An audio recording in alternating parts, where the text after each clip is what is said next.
Guys, welcome back to my channel. ഒട്ടും ചിലവില്ലാതെ നമ്മുടെ അടുക്കളയിൽ നിന്ന് നമ്മൾ പുറത്തേക്ക് കളയണം ഇൻഗ്രീഡിയൻറ്റ് മാത്രം മതി നമ്മുടെ മുഖം നിറമിപ്പിക്കാനും അതുപോലെ തന്നെ നമ്മുടെ മുഖത്തെ കരിവാളിപ്പ്, കറുത്ത കുത്തുകൾ, കറുത്ത പാടുകൾ ഇതൊക്കെ മാറി നമ്മുടെ മുഖം നല്ലപോലെ മോയ്സ്ചറായിട്ടിരിക്കാനും ബ്രൈറ്റ് ആയിട്ടിരിക്കാനും നല്ല സ്മൂത്ത് ആയിട്ടിരിക്കാനും പറ്റിയ ഒരു സിമ്പിൾ ടിപ്പാണ് ഞാൻ നിങ്ങളായിട്ട് ഷെയർ ചെയ്യാൻ പോകുന്നത്.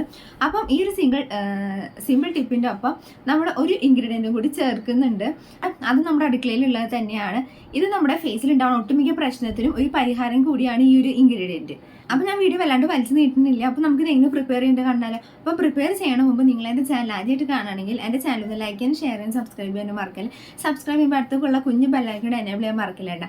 അപ്പോൾ നമുക്ക് പ്രിപ്പറേഷനിലേക്ക് ഇടുന്നാലോ.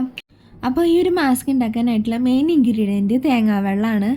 നമ്മുടെ മുടിക്കായാലും അതുപോലെ തന്നെ നമ്മുടെ ഫേസിനായാലും ഒരേപോലെ തന്നെ ഗുണം ചെയ്യുന്ന ഒന്നാണ് ഈ തേങ്ങാവെള്ളം. തേങ്ങാവെള്ളം നാച്ചുറൽ ആയിട്ടുള്ളൊരു മോയ്സ്ചറൈസറാണ്. അതുപോലെ നമ്മുടെ സ്കിൻ നല്ല മോയ്സ്ചറായിട്ട് ഇരിക്കാനും നമ്മുടെ സ്കിന്നിലത്തെ ഡ്രൈനെസ് മാറാനും നല്ലതാട്ടോ. നമ്മുടെ മുഖം നല്ലപോലെ നിറം വയ്ക്കാനും നമ്മുടെ സ്കിന്നിലെ ഓയിൽ കൺട്രോൾ ചെയ്യാനും അതുപോലെ നമ്മുടെ മുഖത്തുണ്ടാവുന്ന പിമ്പിൾസ് കുറയ്ക്കാനും തേങ്ങാവെള്ളം നല്ലതാട്ടോ. ഞാനൊരു ബൗളിലേക്ക് കുറച്ച് തേങ്ങാവെള്ളം എടുത്ത് വെച്ചിട്ടുണ്ട്. ഇനി ഇതിലേക്ക് വേണ്ടത് മഞ്ഞൾപ്പൊടിയാണ്. അപ്പോൾ ഒരു 1/4 സ്പൂൺ മഞ്ഞൾപ്പൊടി ഞാനിതിലേക്ക് ചേർത്ത് കൊടുക്കുന്നുണ്ട്. നമുക്കിതിലേക്ക് സാധാ മഞ്ഞൾപ്പൊടിയോ അല്ലെങ്കിൽ കസ്തൂരി മഞ്ഞളോ നമുക്ക് ചേർത്ത് കൊടുക്കാൻ പറ്റും. ഇനി ഇത് കട്ടകളൊന്നും ഇല്ലാതെ നല്ലോണം മിക്സ് ചെയ്തെടുക്കാം കേട്ടോ. അപ്പോൾ ഈ ഒരു മാസ്ക് ഇവിടെ റെഡി ആയിട്ടുണ്ട്. അപ്പോൾ നമുക്ക് ഇതുപോലെ പ്രിപ്പയർ ചെയ്തിട്ട് നമുക്ക് ഫ്രിഡ്ജിൽ സ്റ്റോർ ചെയ്ത് വെക്കാൻ പറ്റും. ഒരാഴ്ച വരെ നമുക്ക് സ്റ്റോർ ചെയ്ത് വെക്കാൻ പറ്റും കേട്ടോ.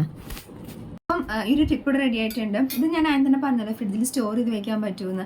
അപ്പം നമ്മളിത് എപ്പോഴാണെന്ന് വെച്ചാൽ നമ്മൾ ഫേസിൽ അപ്ലൈ ചെയ്യണം മുമ്പ് നമ്മൾ ഫ്രിഡ്ജിൽ നിന്ന് എടുത്തിട്ട് ഇതൊന്ന് ഇങ്ങനെ മിക്സ് ചെയ്തിട്ട് വേണ്ട ഫേസിൽ അപ്ലൈ ചെയ്ത് കൊടുക്കുക. അത് എന്തിനാണെന്ന് വെച്ചാൽ നമ്മളിത് ഫ്രിഡ്ജിൽ ഇങ്ങനെ സ്റ്റോർ ചെയ്ത് വെക്കുമ്പം ഇതിനകത്തുള്ള മഞ്ഞൾപ്പൊടി അത് താഴെ ഇങ്ങനെ അടിഞ്ഞു വരും. അപ്പം നമ്മളത് എടുത്തിട്ട് അപ്ലൈ ചെയ്യുകയാണെങ്കിൽ നമുക്ക് അത്ര ഒരു എഫക്റ്റീവ് റിസൾട്ട് നമുക്ക് കിട്ടില്ല.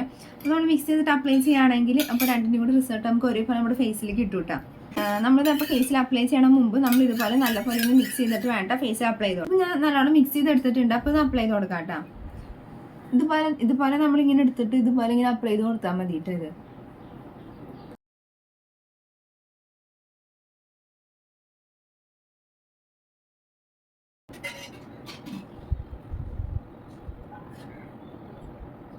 മതിയോ? നമ്മുടെ ഫേസ് ഫുൾ ഇതുപോലെ ഒന്ന് അപ്ലൈ ചെയ്ത് കൊടുത്തിട്ട് ചെറുതായിട്ട് ഒന്ന് ടാപ്പ് ചെയ്ത് കൊടുത്താൽ മാത്രം മതി കേട്ടോ. ഫേസിൽ അപ്ലൈ ചെയ്ത് കഴിഞ്ഞിട്ട് 10 മിനിറ്റ് വെച്ചിട്ട് നമുക്ക് വാഷ് ഓഫ് ചെയ്ത് കളയാട്ടോ. നമുക്കിത് രാവിലെയും യൂസ് ചെയ്യാൻ പറ്റും. അതുപോലെ തന്നെ നമ്മൾ കിടക്കണ മുമ്പ് രാത്രിയായാലും നമുക്കിത് യൂസ് ചെയ്യാൻ പറ്റും കേട്ടോ. 2 നേരം നമ്മൾ റെഗുലറായിട്ട് യൂസ് ചെയ്യുകയാണെങ്കിൽ നമുക്ക് നല്ലൊരു ചേഞ്ച് ആയിരിക്കും നമ്മുടെ ഫേസിൽ ഉണ്ടാവാൻ പോകണം. നമ്മുടെ ഫേസ് നല്ലപോലെ നിറം വയ്ക്കാനും ബ്രൈറ്റ് ആവാനും നമ്മുടെ ഫേസിൽ ഉണ്ടായിട്ടുള്ള കറുത്ത കുത്തുകളായാലും കറുത്ത പാടുകളായാലും ഇതൊക്കെ ഫുള്ളായിട്ട് മാറിയിട്ട് നമ്മുടെ ഫേസ് നല്ലപോലെ ഗ്ലോ ആവാനും നല്ലതായിട്ട്. അപ്പം നിങ്ങൾക്ക് ഈ ഒരു ടിപ്പ് ഇഷ്ടമായെന്ന് വിചാരിക്കണം. നമുക്കിത് എല്ലാ ദിവസവും കണ്ടിന്യൂസ് ആയിട്ട് യൂസ് ചെയ്യുമ്പോൾ നമുക്ക് പെട്ടെന്ന് തന്നെ ഇതിൻ്റെ റിസൾട്ട് കിട്ടും കേട്ടോ. അപ്പോൾ നിങ്ങൾ എല്ലാവരും ഇന്ന് ട്രൈ ചെയ്ത് നോക്കിയിട്ട് നിങ്ങളുടെ റിസൾട്ട് എന്താ കിട്ടണമെന്ന് വെച്ചാൽ കമൻറ്റിൽ നിന്ന് അറിയിക്കണം. അപ്പം നമുക്ക് അടുത്ത വീഡിയോ അതിലായിരിക്കും. ടാറ്റാ.